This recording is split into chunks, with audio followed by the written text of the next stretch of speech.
Hey everyone, today we're going to be making another video on the Coopworx feed silo. I've already made a video on this, however, it was in use at the time, and since then I've gotten a lot of questions about it that I thought I would just make another video where the chickens are not actually actively around it, making lots of noise and using it while I'm trying to talk, and I would take the opportunity to answer more questions that you all have had since that last video. So right out of the box, this only comes in just a few pieces. So it's very simple. The lid is not attached. It's actually just upside down so that the cone portion is down into the feeder to save space, and the leg portion is not put together. You are up and running out of the box in probably 3 minutes is my best estimate there. I've put many of these together, and by putting them together, you're only putting a couple of pieces on. So about the only thing you're going to do is flip the lid up and you just attach it in the back. All of the hardware to attach it is already in there. You just take it out, put it in its place, and then put the bolts back in. It depends on the base that you choose. This is the X base, and I'll get into more of that in just a few minutes, but the X base is simple to put together. You just put the crossbars together and there's a bolt in the bottom you screw in, and then this whole unit just sits inside that post. And as you can see, it is adjustable, and we'll get into that more in a minute too. Now they do have other bases, which I'll go into once we get to the bottom. I'll start at the top and work my way down. So the first thing I want to point out about the Coopworx feed silo is all of the thoughts that they put into its design. Everything Coopworx does, they seem to do intentionally. This is not like other port style feeders where it's basically just a container with a hole in the side. It is very different, and I'll go over those details. As I pointed out in the other video too, I see a lot online. Someone will post this particular feeder, this Coopworx feeder, and then someone else will jump in and say, oh, I've used that kind before. But what they're talking about, they haven't used, odds are they haven't even used the Coopworx feed silo before.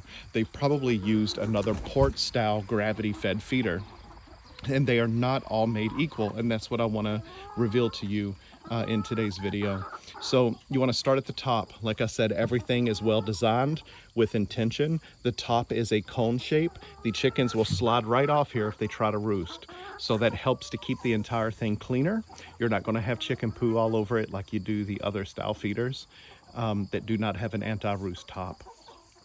There is this right here, you could put a carabiner through or any sort of lock. Now most of us are going to have a covered run, you know, like what I have here, so we really don't have to worry about, you know, raccoons or something like that getting in. But for those who don't have a secure setting, I think that you should of course build one. But if you don't, or you for any other reason you have any sort of critters you think would get in there, you can put a lock on here, but I've never found it necessary. Maybe if you live in an area with high winds, you're worried about that. It fits on there pretty tight, but you just might have to worry about that flipping open. Maybe you'll want to put a carabiner or something in there too. But all right, let's open it up and look on the inside. It just flips up, and when you put it together, this is all that you're putting together. This bolt comes out, you put the lid in place and you put the bolt back through, and then you tighten the nut. That's it. So this is one of the major things that makes this this feeder different than the other port style feeders. This right here is the cone on the inside. So these areas lead to the ports. Very different than a bucket style feeder or just a feeder like this kind, which is one of them that I used to use. So let's look inside there really quick. Sorry about all the racket. This is just basically a container with the ports in the side. So we'll talk about why that's different.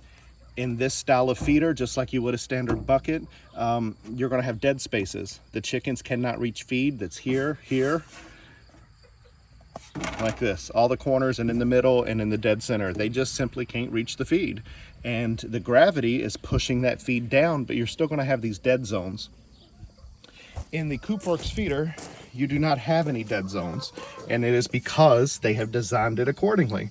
You have the cone in the middle, which will evenly distribute the pellets or mash, whatever it is that you're using. I use pellets, and it fits in there just fine. It will evenly distribute it to each port, unlike the other feeder I just showed you. The other thing is, this one is the 80-pound capacity. you're going to have all of that feed, all of that pressure pushing down. It kind of pushes the feed out of the ports when you get the large versions of that style of feeder. With this one, they don't leave excess room here. So this right here is another intentional design to help slow the flow of that feed. So there's plenty of room for even pellets, especially crumbles, to get through there. But it's not just an open port. So as it slides down here, it slows the feed down, which is not pushing it too far out those ports. As you can see, there's a generous capacity here in this large version. It's the 80-pound version, as I said.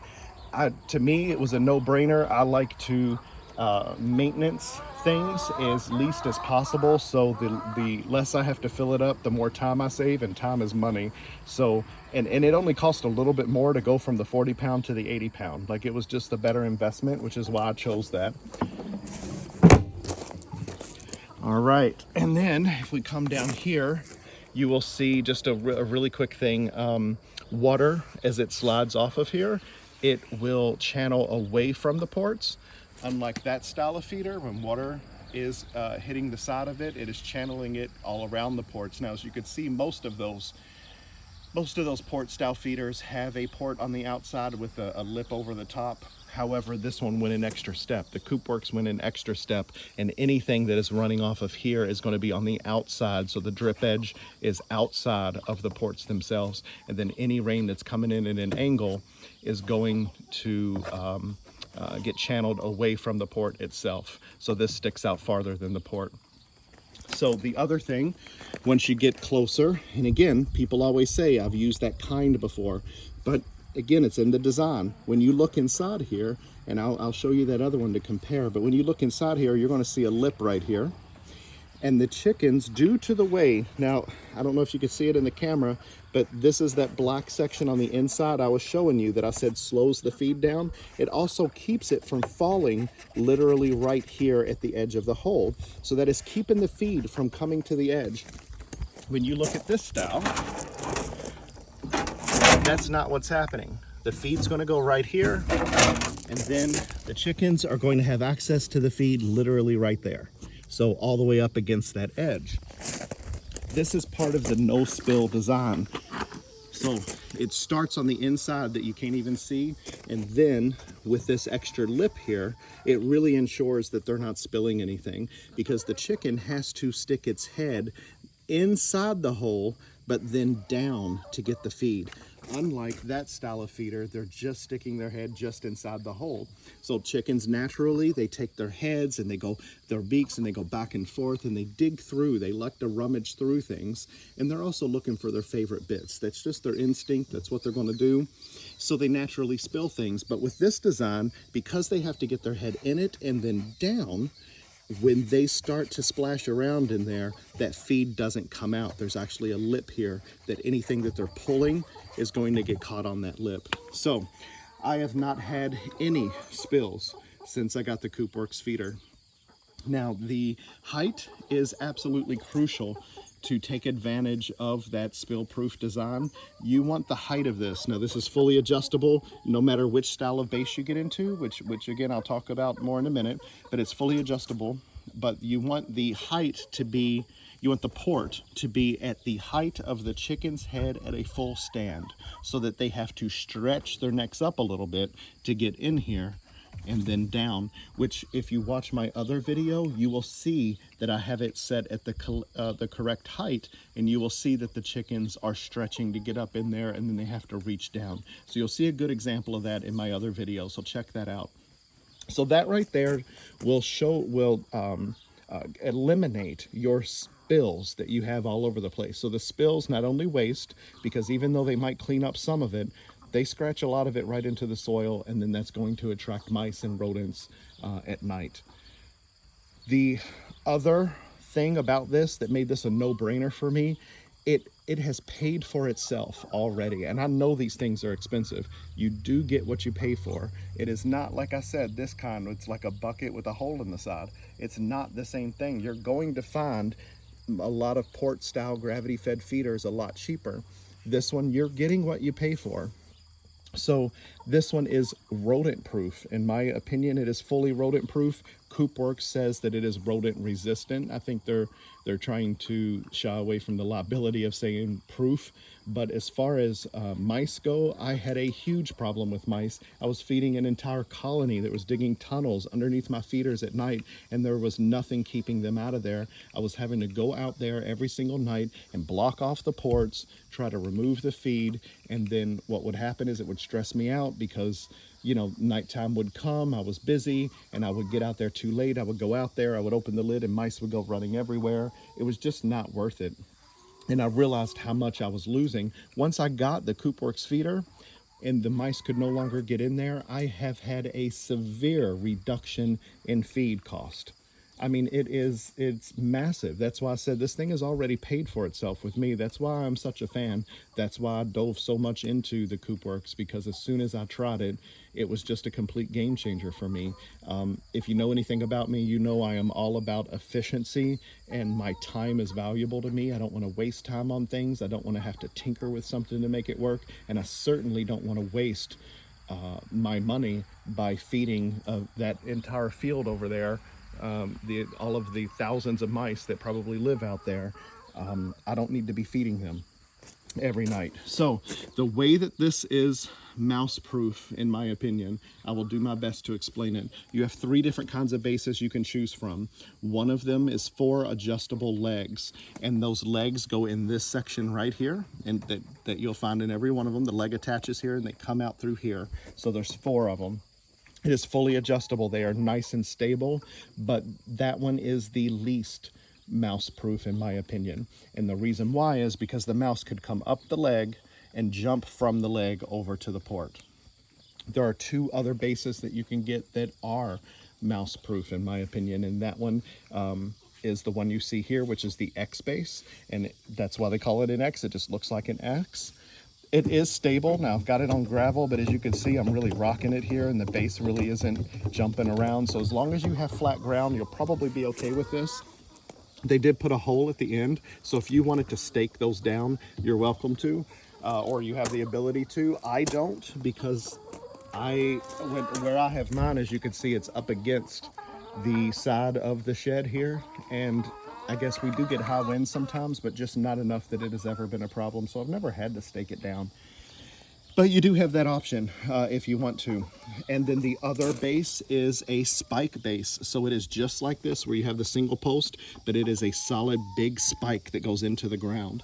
The reason why I did not choose that is because I like to move my feeders and things around a lot. It stimulates the chickens, it changes up their environment, it helps to fight boredom, that sort of thing. So I like to move them around, so that's why I chose the X base, because if I chose the spike base, I would have to dig that up each time. Now the people who probably would want that spike base, as you can see, that land right here, that's an old septic mound of mine, and if I built my run over the top of that, I would probably get the spike base, because it's just not an even surface.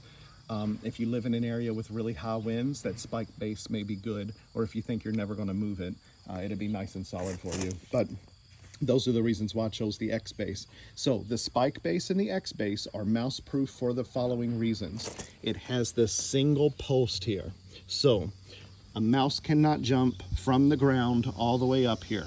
It's just too high for them. So naturally they're going to climb up here, but they can't because it is a slick post. So even if they could, okay, let's just say that you have an extra talented mouse, he's going to find a way to climb up here. But when he does and he gets underneath, look what he's met with. There's a metal plate here, so there's no chewing around there, and it's a slick surface, so he can't climb across there. And then even if he did, you can see the design of this. Again, they thought of everything. This comes downward. So the mouse doesn't even have a straight shot over to get to the edge. He then has to go down again. So there's no jumping, there's no climbing through there to get up to that port. So that is how it is mouse proof, as long as you have it set up correctly. I have never had a problem with mice with this particular feeder. The other things about this feed silo that you should probably know: good, thick, quality materials, as you can see. Nice and thick materials, so it's fairly well insulated, especially the water silo. That matters more in the winter. It's already pretty thick. Good quality materials, American company, a small family-run organization. When you send an email, you're getting probably one of the family members are actually responding to you. Tom himself has responded to me before, and I believe his son has responded. I mean, it's a family operation. We need more of that. Good American companies, family-run companies, rather than these big style corporations. So the customer service is there. As you know, with any family-run company, you're probably getting better customer service, more personal service than you would these big giant conglomerates. So that's one of the, or several of the reasons why I love the Coopworx feeder and why I ended up buying them for all 3 of my flocks. I'm not wasting the feed by spillage anymore. I'm not feeding an entire field's worth of mice anymore. They have paid for themselves over and over. Now, I am putting the link in the comment, in the description. I'm going to put the link and I'm going to put my coupon code down there. You do not have to order from me if you don't want to. You could order directly from Coopworx without my code, or you could use someone else's, or sometimes you could even find them on Amazon. But generally, if you use my link and my code, you're going to find the better deal that way. Right now, they're selling these in different ways. You could get them single, which is how you're going to pay the most for it. If you just order a single unit, you're going to pay the most. If you order a combo pack, so you get the feeder and you get, say, a water silo, they all already are giving you a discount when they do that than if you were to buy the 2 units on their own. Or you can get 3 feeders. So if you have 3 different coops, or you have one of them that's quite large and you want more than 1 feeder, which most people should have. If you have a decent sized flock, you should have more than 1 feeder, and you should separate them, because the more dominant hens are going to keep the hens that are lower on the pecking order from getting to the food. So sometimes it's better to have more than 1 feeder anyway. So you can get this in a combo pack of 3 feeders. That saves you money as well. And then when you use my coupon code, it's going to save you even more money on top of that. So you have to play with it in your cart to find out, put different combinations in there of things that you're interested in. You can put those in there and then see how much money it's taking off as compared to if you were ordering them one at a time. I hope you all enjoyed the video. I hope you found it helpful. Like the video if you want. That helps it get seen more. Share it with anyone else that you know is considering this. And if you need anything at all, leave a question in the comment. Tell me how you're liking them if you have them. I love hearing how other people are utilizing them, unique ways or unique things that are happening with them and their flocks. I love hearing about those things. So put those down in the comments for me. If you have questions, put those down in the comments for me. It helps me when I create future videos. I try to include everyone's questions to make sure that I'm answering as many things as I can in the shortest amount of time. So yeah, click like for me. That would really go a long way. I really appreciate it. If you all need anything, let me know. And until I make another video, I hope everyone has a great day and everyone, their flocks are doing well. I know we got a lot of this bird flu stuff going around, and it's just terrible what I see online with some of you all are losing your entire flocks. It's just terrible. So I hope everyone out there stays healthy, and yeah, take care, everyone.